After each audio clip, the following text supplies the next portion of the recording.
Assalamualaikum warahmatullahi wabarakatuh. Alhamdulillah wassalatu wassalamu ala Rasulillah wa ala alihi wa sahbihi wa mawala wala haula wala quwwata illa billah. Rabbi israh li sadri wa yassir li amri wahlul 'uqdatan min lisani yafqahu qawli. Bagaimana kabar semua pemirsa Dalwa TV? Mudah-mudahan disehatkan badannya, dikabulkan hajatnya, keinginan-keinginannya dikabulkan oleh Allah Subhanahu wa taala, serta tetap diberikan kekuatan, semangat terus di dalam ibadah di bulan Ramadan ini, sehingga mudah-mudahan kita semua tetap dijadikan manusia-manusia yang berhasil di bulan Ramadan, manusia-manusia yang bisa menggapai apa-apa yang kita inginkan, manusia-manusia yang bisa meleburkan semua dosa-dosanya. Amin ya rabbal alamin. Pemirsa Dalwa TV yang dimuliakan oleh Allah, mari sekarang kita membaca suatu hikmah. Sekarang yang akan kita baca bersama-sama, yaitu masalah faedahnya orang yang berpuasa. Ya. Faedahnya orang yang berpuasa. Ini pahalanya sangat besar. Ya, pahalanya sangat besar. Bahkan Allah Subhanahu wa taala sendiri mengatakan untuk pahala puasa Allah sendiri yang akan membalasnya. Berarti nggak tahu kita. Balasannya seperti apa kita nggak tahu.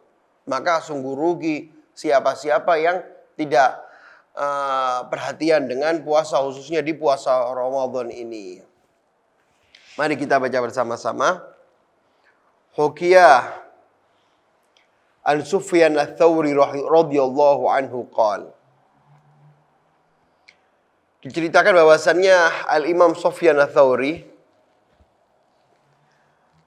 beliau berkata, "Aghamtu bi Makkah 3 sinin." Aku tinggal di Mekah selama 3 tahun. Imam Sufyan Ats-Tsauri tinggal di Mekah selama 3 tahun. Wa kana rajulun min ahliha ya'ti kulla yawmin inda dhahira ila al-masjid fayatufu wa yusalli rak'ataini thumma yusallim alayya. Dan ada satu penduduk Mekah, setiap zuhur itu datang ke Masjidil Haram, sholat, tawaf di sana, ngaji, dan terus datang kepadaku. Terus setiap berjumpa, terus setiap ketemu aku salaman. Didatengin terus Imam Sufyan Ats-Tsauri, salaman terus. Tiap zuhur datang salaman terus seperti itu. Thumma yarji'u ila baitihi fa hasala li bihi al-ulfa wa mahabbah fasirtu ataraddadu ilaihi. Masya Allah. Kemudian dia pulang ke rumahnya, tiap ke Masjidil Haram, sholat, habis ibadah, lihat ada Imam Sufyan Ats-Tsauri, datengin sama orang tersebut. Salaman terus pulang, Terus jalan seperti itu sekian lama, nggak lama kelamaan Imam Sufyan Ats-Tsauri itu senang sama orang ini. Senang ini. Ini yang harus juga yang dianjurkan kepada kita. Kalau ada ulama di kampung kita, habaib, kiai, sering-sering datang kepada mereka. Orang-orang soleh sering-sering datang kepada mereka. Terus datang lagi, ya. Sehingga mereka benar-benar kenal sama kita. Apalagi mereka ketika buka majelis ilmu, jangan sampai kita nggak hadir, terus hadir di sana. Nih, kenalnya mereka kepada kita itu suatu kenikmatan buat kita. Mereka, para ulama, para habaib, para kiai, itu kalau kenal sama kita, itu membawa kenikmatan buat kita. Ya, itu juga nanti yang akan menjaga diri kita mereka. Ya, jangan jauh-jauh dengan ulama, jangan jauh-jauh dengan habaib, jangan kiai, jangan jauh-jauh dengan mereka. datang ke mereka terus, sowan, ya. Kuatkan hubungan kita dengan mereka. Mudah-mudahan itu yang nanti yang bisa menyelamatkan kita. Yang mana diceritakan sebelumnya. Ada seseorang yang akan dimasukkan ke dalam api neraka. Lantas Allah Subhanahu wa taala memerintahkan kepada malaikat, lihat orang ini. Apakah dulu di dunia sering hadir majelis ilmu? Ditanya enggak pernah. Lantas ditanya lagi, tanya lagi. Apakah namanya dia sama dengan namanya ulama atau dia keturunannya ulama besar?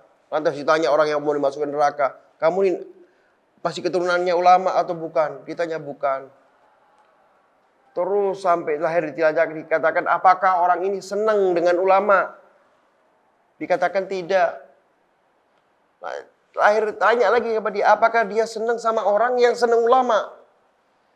Akhirnya tanya, kamu dulu di dunia, kamu senang gak sama orang yang orang itu senang sama ulama? Oh iya ada, teman saya gini-gini, senang sama ulama. Sebab itu Allah mensyafaati orang tersebut. Dia senang dengan orang yang senang sama ulama, bisa selamat hidupnya di akhirat. Bagaimana kalau dia senang dengan ulama? Bahkan bisa lebih aman lagi. Maka jangan sampai hidup kita ini jauh dengan para ulama. Ini karena mereka-mereka yang akan menyelamatkan kita. Nah ini Al-Imam Sufyan Ats-Tsauri setelah berkali-kali melihat orang ini tiap di Masjidil Haram mendatangi Imam Sufyan Ats-Tsauri terus salaman tiap ketemu. Lantas kata Imam Sufyan, lama-lama aku mulai cinta sama orang tersebut. Aku mulai senang sama orang tersebut. Lantas aku mulai sering ke rumahnya. Datang Imam Sufyan mendatangi orang tersebut, silaturahmi ke rumahnya. Didatangi beberapa kali oleh Imam Sufyan Ats-Tsauri.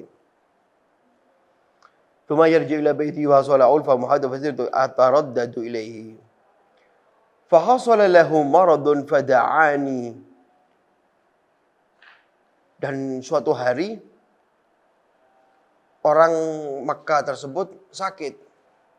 Lantas minta doa kepada Imam Sufyan Ats-Tsauri. Dia memanggil Imam Sufyan Ats-Tsauri dan mengatakan, wa qala li idza muttu faghsilni binafsika wa shalli alayya wadfanni wala tadrukni tilka laila wahidan fi qabri walakinni tauhid inda soal munkar wa nakir. Ajib. Ini orang tadi karena memang dia benar-benar cinta sama Imam Sufyan Ats-Tsauri. Dia yakin dengan Imam Sufyan Ats-Tsauri sehingga dia mengatakan, wahai Imam, aku sudah sakit. Nanti kalau aku meninggal, tolong urusi jenazahku. Dia yakin banget, aku butuh pertolonganmu, wahai Imam. Mandikanlah jenazahku. Kafanilah aku. Talkini aku. Dan aku minta satu lagi. Ini yang berat. Nanti kalau sudah aku dimakamkan, tolong jangan tinggalkan aku. Semalam itu dijagain aku. Aku butuh doamu. Aku butuh rahmamu. Masya Allah. Ini orang sangat cinta dengan Imam Sufyan Ats-Tsauri. Fadhamintu lahu dzalika. Maka Imam Sufyan Ats-Tsauri mengiyakan akan permintaan orang tersebut. Falamma mata fa'altu ma amaroni bihi wa bitu inda gubrihi. Masya Allah. Lantas tidak lama setelah itu meninggal orang Makkah tadi. Orang itu Makkah tadi meninggal. Lantas Imam Sufyan Ats-Tsauri beliau menjalani janjinya. Dimandikanlah, dikafani, disolati semua sampai diantarkan jenazah ke kuburan tadi, ditalkini semua selesai. Orang-orang pulang, Imam Sufyan Ats-Tsauri nggak pulang. Malam itu Imam Sufyan Ats-Tsauri tinggal di kuburan itu, menemani, terus mendoakan orang tersebut. Fa bainama ana baina an-na'im wal ghadhan sami'tu hatifan min fawqi yunadi. Dan ketika aku duduk di samping kuburan tersebut, aku antara tidur dan nggak tidur gitu, kata Imam Sufyan Ats-Tsauri, ada panggilan datang. Nggak tahu itu, ini hatifan, panggilan yang nggak ada orangnya ya. Dari mana panggilan itu nggak tahu. memanggil ya Sufyan, la hajata lahu ila hifdika, wala ila talkinika, wa ila unsika. Lianna anasnahu wa laqannahu. Masya Allah. Ada panggilan lantas mengatakan, wahai Sufyan. Nggak perlu kamu jaga orang itu sudah. Nggak mau kamu jaga lagi orang itu. Nggak perlu kamu talqini orang itu. Udah nggak perlu kamu senangi lagi orang itu. Karena sesungguhnya aku sudah menyenangkan orang tersebut. Aku sendiri yang aku sudah menalkini dia. Fakultu, ya mungkin ini dari Allah Subhanahu wa taala. Panggilan tersebut datang. Fakultu, maka Imam Sufyan mengatakan, bimada, kok bisa sampai itu? Kok bisa engkau ya Allah mencintai hambamu sampai seperti itu? Engkau sendiri yang menjaganya dia. Kenapa? Amalan apa yang dilakukan oleh orang tersebut sehingga engkau bisa cinta kepada orang itu, sehingga engkau bisa menjaga orang itu, sehingga engkau juga bisa membahagiakan orang itu. Lantas fagila bisiyamihi syahri Ramadan wattiba'i bisitti min Syawal. Lantas dikatakan sebab orang tersebut selalu puasa Ramadan dengan sungguh-sungguh. Yani ketika masuk bulan Ramadan, dia benar-benar beribadah kepada Allah Subhanahu wa taala. Ketika masuk bulan Ramadan, dia tidak menyia-nyiakan waktunya. Dia habiskan waktunya untuk Allah Subhanahu wa taala. Dia ibadah, dia mengaji Al-Qur'an, dia bersedekah, dia belajar, dia sholat, dia penuhi hari-harinya benar-benar untuk Allah. Dia benar-benar menghormati bulan Ramadan. Lantas setelah itu dia melanjutkan puasa sunnah 6 hari di Syawal. Setelah Lebaran kita dianjurkan juga puasa sunnah 6 hari. Dari tanggal 2 Syawal, 2, 3, 4, 5, 6, 7 Syawal. Ya, sampai 7 Syawal. Itu juga yang dianjurkan. Itu yang disunahkan. Ya. Oleh karena itu di Indonesia ini ramai juga Lebaran Kupat. Lebaran Kupat ini salah satu ajaran dari Wali Songo. Karena dahulu kala Wali Songo itu benar-benar menganjurkan murid-muridnya untuk puasa 6 Syawal. Berarti habis Lebaran, hari itu Lebaran, besoknya sudah di rumah semua mereka. Ketika hari ke-7 mereka mulai buka puasa, baru mereka mulai bersenang-senang. Mereka jalan-jalan, mereka tamasyah, dan lain-lain.